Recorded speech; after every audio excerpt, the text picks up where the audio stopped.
it's MK and I am back with another Christy's Beautiful Life 30 Days of Sketches. This is the sketch that we will be doing, that I will be recreating today. It is by Janessa Franco. I also have a mishmash of some Chamel stickers. These are chipboard stickers that I picked up from, I believe, her Starstruck. Oh, I can't remember the collection, you guys, a couple years ago. There's a Far and Away Teresa Collins brad set that I have here. Just a few pieces left over. I have some Paper Phenomenon papers as well as some cut-aparts that I'm going to be showing you here in just a second. But these are the two papers that I picked out.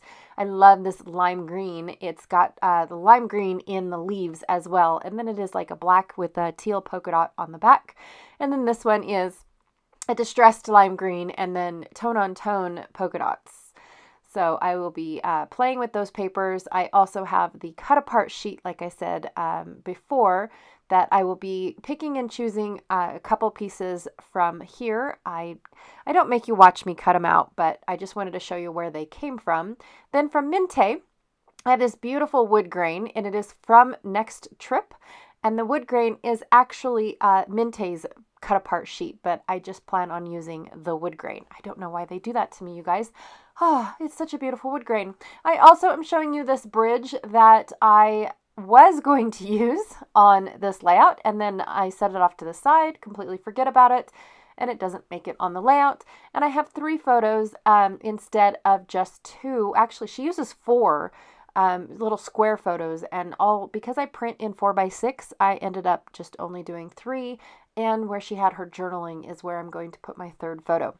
All right, so cut the branding strip off, and then I'm going to figure out how to cut this floral paper. I have an idea in my mind, but I am not ready to start it yet. So I'm going to go ahead and see how wide my photos need to be, because the strips behind the photos is what determines how wide, my photos are what determines how wide those strips need to be. And so I figured, well, I need to figure out how wide my photos are. And some of them are going to be at the 4-inch mark. Some of them are going to be a little bit less, because I just want to capture this bridge. Now, this bridge I have captured multiple times. It is the bridge that goes over Snake River Canyon.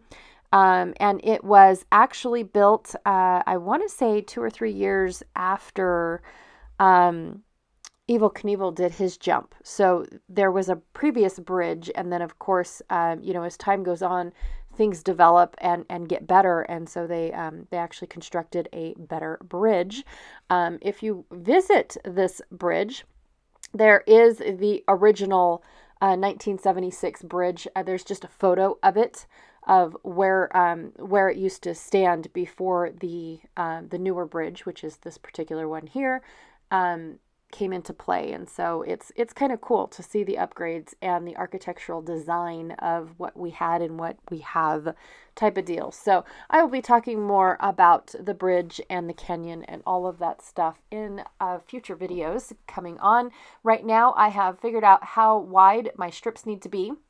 And so what I did before I ended up, before I ended up cutting my paper is determining where my photos were going to lie and figure out how much of this beautiful print they were going to cover up. Because what I plan on doing is cutting out around the flowers. I plan on cutting my fussy cutting around the flowers and removing the background so I can see more of this beautiful wood. But I wanted the flowers to be in a strip. So let me go and do that. Yay, it is all done.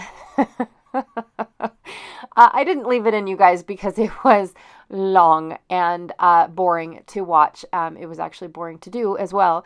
But I love this effect. I love all of these flowers fussy cut out. You can still tell that they are strips of paper, but I wanted that background to show through, so that way I had just the flowers instead of covering up all that beautiful wood grain. So I do end up covering up most of the wood grain because of the fact that where I want my embellishments and stuff. So I'm going to take that third photo and overlap a dead spot that is in my photos. And then because my strip just ends and my leaves don't continue on, I'm going to go ahead and put my Dwell in Possibilities down on the right instead of up on top like the sketch showed. The sketch showed above the journaling a cute little cluster that kind of goes around and behind the photos. But I decided to change up where I wanted my embellishments based off of the dead spots in my photo, as well as where I felt like I needed to cover up a few things here and there. And so one of the main gaps that I had in my floral pieces, I went ahead and put the geotag as well as the world is limitless. I really like that one. I do know that the pink inside the Chamel chipboard is a little bit off, but there's like a purpley pink in the flowers that are from the Paper Phenomenon papers, and so I figured that it blends, right? It's a shade, and it's okay. I ignored it very well. My title is actually Travel Adventure. Because in all honesty, as many times as I have been to this bridge, as many times as I have taken photos of this bridge, I've never been under the bridge. And so this is the first photo that I've taken actually on both sides of the bridge. I've only ever taken it from the right side of the bridge, which is really weird because I've visited this bridge millions of times, and I just thought that this was different. We parked on one side and walked over to a restaurant that was nearby, and the walking took us under the bridge, and I was like, oh, this is the first time ever. And the plaques that I have never seen before are actually on the left side of the bridge, and so I never even would have seen the plaques, which are coming up, I promise. You guys will get to see those plaques here pretty soon in a come up video. I will share them with you, but I have never seen them before because I've never been on the left side of the bridge before. It's just, you have to park on the right side and walk your way through. It's unless you go straight to the restaurants, but then you're, far away to where you don't want to walk to the bridge. It's just weird, you guys. And I'm very glad that we did this for the first time ever. So anyways, just finishing up with a few little details. Going to go ahead and glue a few pieces down to make sure that they are secured.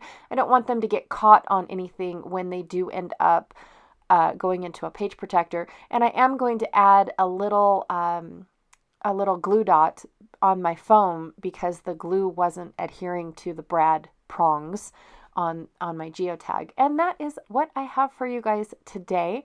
I'm so glad that it actually came out the way that I intended it to. Like, my vision actually worked on the layout. It's a little bit more clustered, a little bit more covered up than I actually wanted, but I still like how it looks. I love the combination of the lime greens, you guys. It is my favorite. Anyways, be sure to check out everyone else that is playing along with Christy's Beautiful Life 30 Days of Sketches. There is a playlist here on YouTube for those that are recording it and putting videos out there.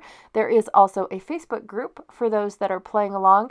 And what's the cool part is there's no rhyme or reason. You can pick and choose which sketches you want to do. You can take your time and wait.